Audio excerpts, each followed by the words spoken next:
प्रत्येक नदी पर, प्रत्येक पावन नदियों पर आप जाएंगे तो वहां पर एक घाट मिलता है, जिस घाट का नाम होता है राम घाट।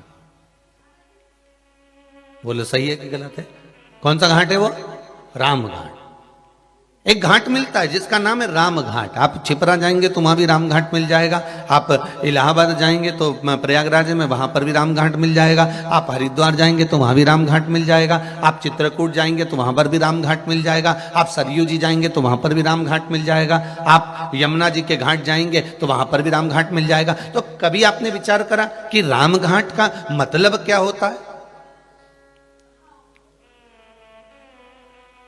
और क्यों ये सारे साधु, सन्यासी, तपस्वी, साधक, संत, महात्मा जो कुंभ में स्नान करने के लिए आते हैं, कुंभ के मेले में आते हैं, ये राम घाट पर ही क्यों नहाते हैं?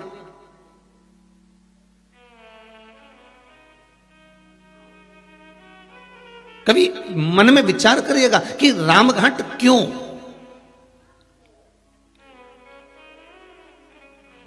इतने सारे घाट बने हुए हैं, इतने सारे घाट बनाए गए हैं, पर राम घाट की ही महत्वता क्यों होती है?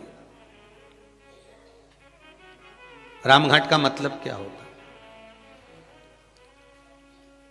राम घाट का मतलब है क्या? तो राम घाट का मतलब शिव महापुराण की कथा कह रही है, शास्त्र वर्णन करता है। हमारे वेद और शास्त्र कहते हैं राम घाट का मतलब केवल ये नहीं कि एक घाट का, जहां केवल राम जी के समय पर, मेरे राघव जी के समय पर जिस घाट का निर्माण हुआ है, मेरे राम जी के समय पर जो घाट बनाया गया था, मेरे राघव जी के समय पर, मेरे राम जी के समय पर जो घाट का निर्माण हुआ था, वो घाट कोई साधारण नहीं था।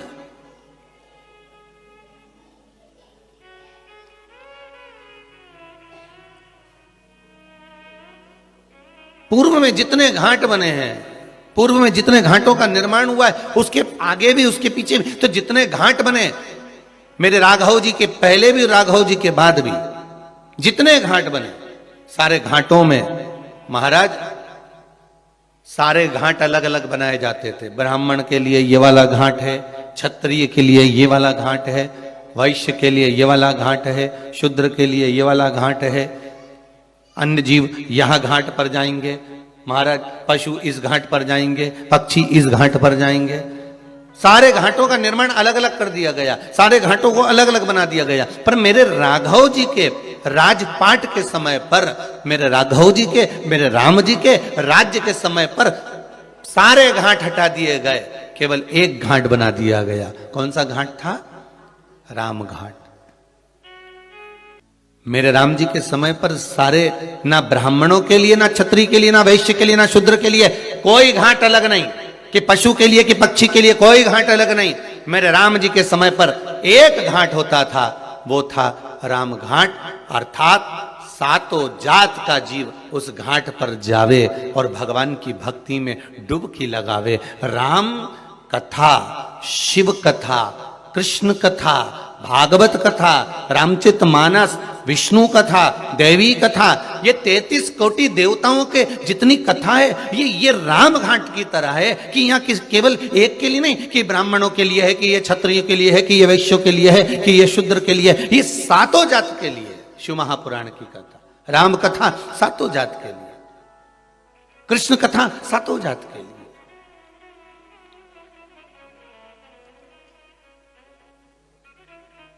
जितनी नदियों पर, पवित्र नदियों पर जाइए, एक घाट जरूर मिलेगा, राम घाट। राम घाट की महत्वता कि जहां सब कोई चले जाए, सबका स्नान हो जाए, सब आनंद में वहां पर पहुंचे महाराज।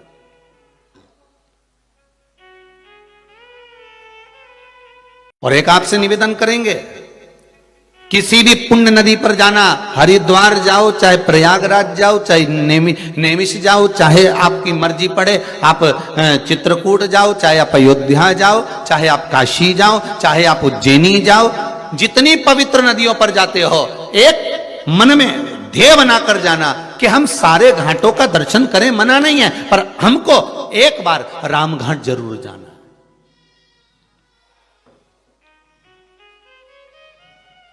तो लोग कहेंगे गुरुजी वहां तो बहुत भीड़ होती है, भले भीड़ हो, पर एक लक्ष्य बनाकर जाना कि एक बार हमको रामघाट जरूर जाना है। रामघाट क्यों? क्योंकि सारे घाटों में श्रेष्ठतम रामघाट को इसलिए कहा जाता है क्योंकि वहां सारे बंधन टूट जाते हैं हमारे।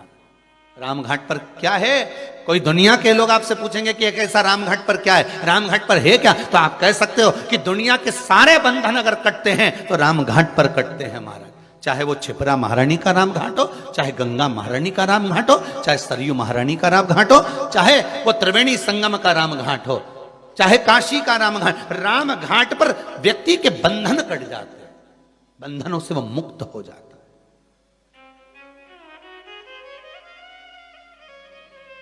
गोदावरी के रामघाट पर जाएं, चाहे यमुना के रामघाट पर जाएं, वहां बंधन कट रहा है व्यक्ति का। और बंधन कौन सा? कौन बंधन? क्यों? साधु संत महात्मा साधक उपासक ये जितने होते हैं, कुंभ के मेले में इनसे कहा जाता है सारे साधु सारे सन्यासी सारे तपस्वी अगर नहाएंगे तो रामघाट पर नहाएंगे, रामघाट के उस पावन घाट पर नहाएंगे। क्यों? क्या कारण है? उसका एक कारण है, रामघाट पर स्नान करा हुआ जीव का फिर पुनः जन्म नहीं होता, सब बंधनों से मुक्त होकर वो परमात्मा की ओर चला जाता है। फिर वो मुक्त हो गया।